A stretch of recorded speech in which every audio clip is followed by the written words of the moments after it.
Shalom, Bapak, Ibu, dan Saudara yang kekasih dalam Tuhan Yesus Kristus. Bagaimana kabar kita hari ini?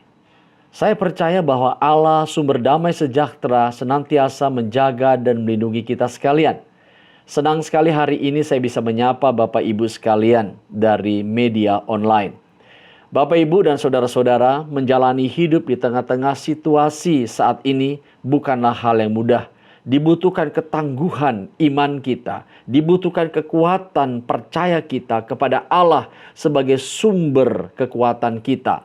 Itu sebabnya kita membutuhkan banyak hal yang dapat menopang iman kita untuk terus bertumbuh dalam situasi-situasi yang sulit. Hari ini saya akan mengajak kita semua untuk belajar tentang pemeliharaan Allah dalam kehidupan orang-orang percaya. Mari kita lihat 1 Raja-Raja 17 ayat 1 sampai dengan 6. Demikian firman Allah. Lalu berkatalah Elia orang Tisbe dari Tisbe Gilead kepada Ahab, Tuhan yang hidup, Allah Israel yang kulayani, sesungguhnya tidak akan ada embun atau hujan pada tahun-tahun ini, kecuali kalau kukatakan. Kemudian datanglah firman Tuhan kepadanya, pergilah dari sini, berjalanlah ke timur dan bersembunyilah di tepi sungai Kerit di sebelah timur sungai Yordan. Engkau dapat minum dari sungai itu dan burung-burung gagak telah kuperintahkan untuk memberi makan engkau di sana. Lalu ia pergi dan ia melakukan seperti firman Tuhan. Ia pergi dan diam di tepi sungai Kerit di sebelah timur sungai Yordan. Pada waktu pagi dan petang, burung-burung gagak membawa roti dan daging kepadanya, dan ia minum dari sungai itu. Bapak, Ibu, dan saudara-saudara, kisah ini terjadi diawali oleh kondisi kehidupan Israel yang buruk, yang tidak lagi memuliakan Allah. Mari kita lihat latar belakangnya. Saudara-saudara, Raja Ahab adalah Raja Israel yang ke-8. Ia memerintah pada tahun ke-38 zaman Raja Ahaz di Yehuda. Ia memerintah 20 tahun lamanya atas Israel yang berlokasi di Samaria. Alkitab mengatakan bahwa Raja Ahab melakukan apa yang jahat di mata Allah. Kejahatannya melebihi 7 raja-raja pendahulunya, mulai dari Yerobiam sampai kepada Omri ayahnya. Saudara, apa kira-kira kejahatan yang dilakukan Raja Ahab? Dikatakan Alkitab, ia menikahi anak dari Et-Baal Raja Sidon, sehingga ia pergi beribadah kepada Baal dan sujud menyembah kepadanya. Ia mendirikan kuil-kuil Baal di Samaria. Hal inilah yang sangat menyakitkan hati Allah, melebihi raja-raja Israel pendahulunya. Itulah sebabnya Allah mengutus Elia kepada Ahab untuk memberitahukan mengenai hukuman Allah yang akan diterimanya. Apa hukuman Tuhan itu? Dikatakan di dalam ayat pertama, hujan tidak akan turun di Samaria, kecuali Elia yang mengatakannya. Saudara, memang di sini tidak diberitahukan berapa lama. Tetapi kalau kita membaca dalam surat Yakobus pasal 5 ayat 17, dikatakan hujan tidak turun di Samaria selama 3 tahun 6 bulan. Wow, ini bukan waktu yang sebentar Bapak Ibu. 3 tahun 6 bulan adalah waktu yang sangat lama. Nah, saudara-saudara, ini dikatakan bahwa ini akan menjadi kemarau panjang. Dan saya percaya kondisi seperti ini akan memunculkan begitu banyak masalah.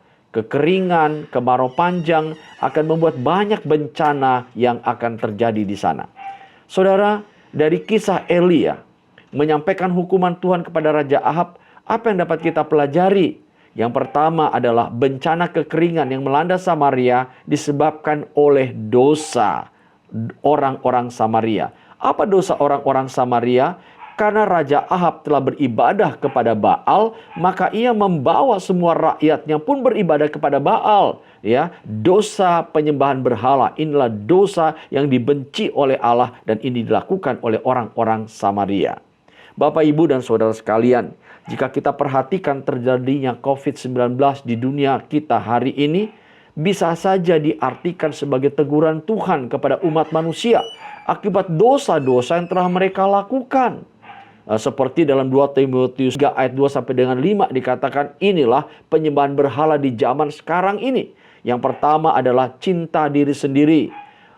menjadi hamba uang, sombong, menjadi pemfitnah, pemberontak, tidak tahu berterima kasih, tidak mempedulikan agama, menjadi garang, tidak dapat mengekang diri, menuruti hawa nafsu, LGBT, menjalani ibadah-ibadah palsu.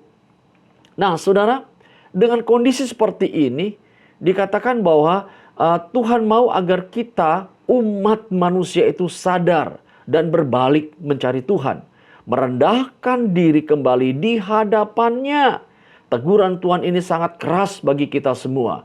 Sebab itu marilah kita mengintrospeksi diri, menyadari kesalahan-kesalahan kita, sehingga kita merendahkan diri dan mencari wajah Allah setiap hari dan semakin dekat kepada Dia. Yang kedua adalah pemeliharaan Allah dinyatakan sekalipun sulit untuk dapat difahami. Di dalam ayat 2 dan ayat 3 dikatakan begini, saudara-saudara. Kemudian datanglah firman Tuhan kepadanya, pergilah dari sini, berjalanlah ke timur dan bersembunyilah di tepi sungai Kerit di sebelah timur sungai Yordan. Bapak, Ibu, dan saudara-saudara, kalau kita berpikir secara logika, ketika Elia sudah menyampaikan perintah atau pesan Tuhan kepada Raja Ahab, sudah selesai bukan? Ia harus kembali ke tempat pelayanannya bersama dengan keluarganya di sana. Tetapi berbeda sekali. Di dalam hal ini Tuhan tidak mengizinkan dia kembali ke rumahnya atau ke tempat pelayanannya, melainkan Allah mengarahkan dia untuk pergi ke tepi sungai Kerit. Mengapa dan ada apa dia harus pergi ke sana? Saudara, ini sesuatu yang sukar untuk kita fahami. Makanya saya mau berkata, ketika segala sesuatu terjadi dalam hidup kita, kesukaran, kesulitan, masalah besar, ya, kita memang awalnya tidak akan mengerti sampai Tuhan memberikan pengertian kepada kita, baru kita akan fahami. Nah, begitu juga dengan Elia. Saya percaya Elia nggak mengerti kenapa dia harus diperintahkan Tuhan pergi ke sana. Ya, nah, Bapak, Ibu, dan saudara-saudara, mengapa ada orang bertanya Allah menyuruh Elia untuk bersembunyi di tepi sungai Kerit, bukan di tempat yang lain? Nah, sedikit untuk pemahaman kita saja, saudara. Kerit itu mempunyai arti tempat yang terpencil. Sekali lagi, Kerit mempunyai arti tempat yang terpencil. Nah, apa kira-kira yang dapat kita pahami dengan kata terpencil? Tempat terpencil itu artinya tempat yang tersembunyi, tempat yang sulit untuk ditemukan. Ya, saudara, Tuhan menyuruh Elia bersembunyi di tepi sungai Kerit untuk apa? Menghindari. Hal yang pertama adalah pengejaran Raja Ahab. Jadi ketika Elia sudah menyampaikan pesan Tuhan, Ahab tidak akan membiarkan dia selesai sampai di situ. Ahab akan mengejar dan mencari dia. Bisa saja dia dianiaya ataupun dibunuh. Yang kedua, saudara, sebagai tradisi raja-raja Israel kuno, dikatakan ketika Nabi Tuhan menyampaikan sebuah pesan, akan terjadi tulah atau malapetaka terhadap sebuah kerajaan atau sebuah bangsa, mereka akan meminta nabi itu untuk mengurungkan atau melembutkan hati Tuhan kembali. Misal seperti Nabi Musa, ya, ketika orang-orang Israel melakukan pelanggaran terhadap Allah, Allah ingin membinasakan mereka. Tetapi dikatakan Musa sebagai pengantar umat datang kepada Allah, melembutkan hati Allah, sehingga Allah mengurungkan niat untuk membunuh orang-orang Israel. Mungkin seperti itu juga terjadi dengan raja-raja pada Israel saat itu. Nah, dia akan mencari Elia dan memaksa Elia untuk mendoakan atau meminta Tuhan menyelamatkan daerah Samaria agar hujan itu agar hujan bisa turun, kekeringan itu tidak terjadi, atau sekalipun terjadi kekeringan, Samaria terselamatkan. Nah, Bapak, Ibu, dan saudara-saudara, yang ketiga, pemeliharaan Allah dalam kehidupan umatnya bukan berarti terbebas dari masalah. Masalah yang dialami Elia, kekeringan 3 tahun 6 bulan, ini bukan waktu yang sebentar, ya. Bapak, Ibu, masalah yang dialami oleh orang-orang percaya saat ini adalah pandemi COVID-19. Dikatakan jumlah kematian di seluruh dunia itu mencapai 2,8 juta menurut survei dari Johns Hopkins University. Kemudian dampak dari COVID-19 terhadap perekonomian. Perekonomian menjadi terpuruk. Banyak orang menjadi stres karena terlalu lama di rumah, ya. Dikatakan relasi dalam keluarga yang kurang baik, kesulitan ibadah konvensional, ya. Ini menjadi persoalan dan pergumulan yang terberat dalam hidup kita saat ini. Ini masalah kita. Nah, saudara, apa yang disediakan Allah bagi Elia dalam masa persembunyiannya? Di dalam ayat 4 dikatakan, apa saudara? Satu, sumber air dari sungai Kerit. Ya, yang kedua, Tuhan memerintahkan burung gagak untuk membawa makanan bagi Elia. Wow, ini luar biasa. Kalau Elia tidak berada di tepi sungai Kerit, dia pasti akan mati karena kekeringan, tidak ada air yang dapat dia minum, ya. Nah, saudara perhatikan baik-baik. Jadi di dalam masa-masa sulit, di dalam masa-masa kekeringan, Tuhan tetap menunjukkan kasih setianya dan memelihara hamba-hambanya atau orang-orang yang percaya kepadanya. Nah, di sini kita baru mengerti lebih jelas maksud Tuhan memerintahkan Elia untuk bersembunyi di tepi sungai Kerit. Dapat kita bayangkan sekarang bagaimana jika Elia berada di luar sana tanpa mengikuti perintah Allah. Berada di tepi, berada di tempat yang kering karena tidak turun hujan selama 3 tahun 6 bulan. Dapat Anda bayangkan. Saudara, bagaimana respon kita terhadap pemeliharaan Allah saat ini bagi kita? Yang pertama adalah bersyukur kepada Allah buat pemeliharaannya di dalam kehidupan kita. Saudara, kita harus bersyukur kepada Allah.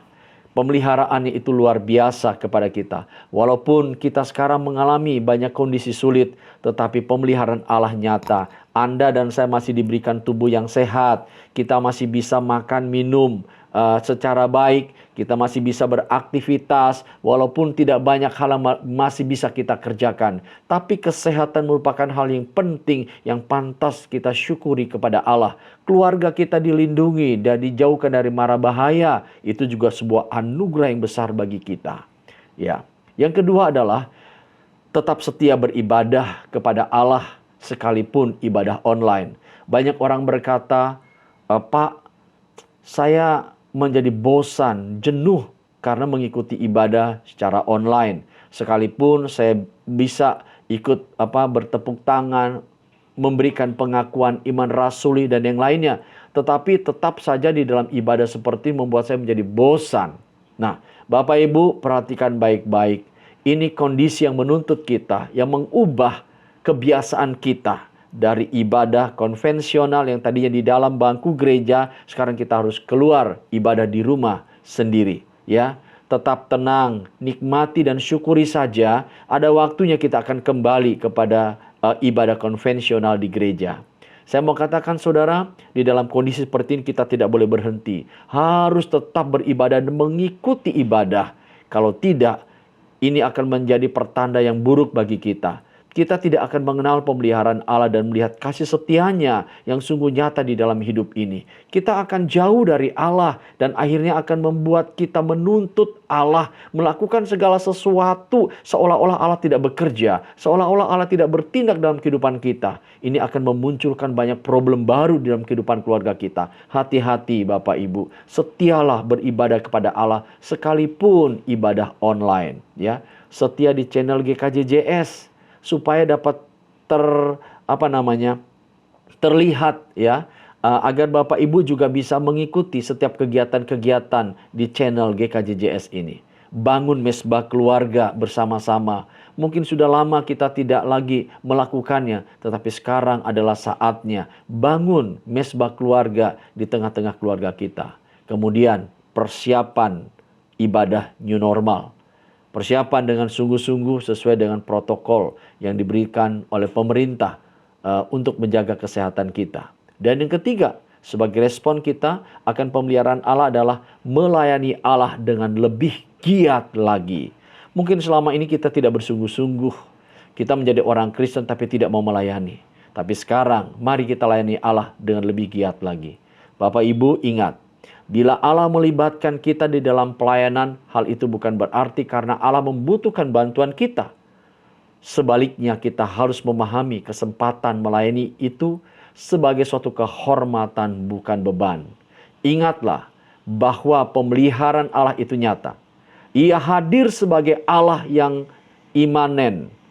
Tetaplah tinggal di dalam Dia agar pemeliharaannya dapat Anda dan saya rasakan sekalipun dalam situasi yang sulit. Tuhan memberkati dan menyertai kita sekalian. Kami bersyukur kepadamu ya Tuhan. Biarlah pengajaran firman Tuhan ini menolong kami semua. Hamba berdoa buat segenap jemaat di dalam setiap pergumulan hidup yang sedang mereka hadapi. Kuatkan iman mereka. Buat kami sungguh bergantung kepada Allah. Dan kami percaya akan kuat kuasa Allah dan penyertaan-Mu nyata dalam hidup kami semua. Berkati segenap jemaat Tuhan dalam pekerjaan mereka, dalam keluarga, rumah tangga, dan aktivitas mereka. Biarlah hanya Tuhan yang dipermuliakan. Terima kasih Tuhan Yesus. Inilah doa kami demi nama Tuhan Yesus Kristus Allah yang hidup. Kami sudah berdoa. Amin. Shalom Bapak Ibu, Tuhan berkati kita semua.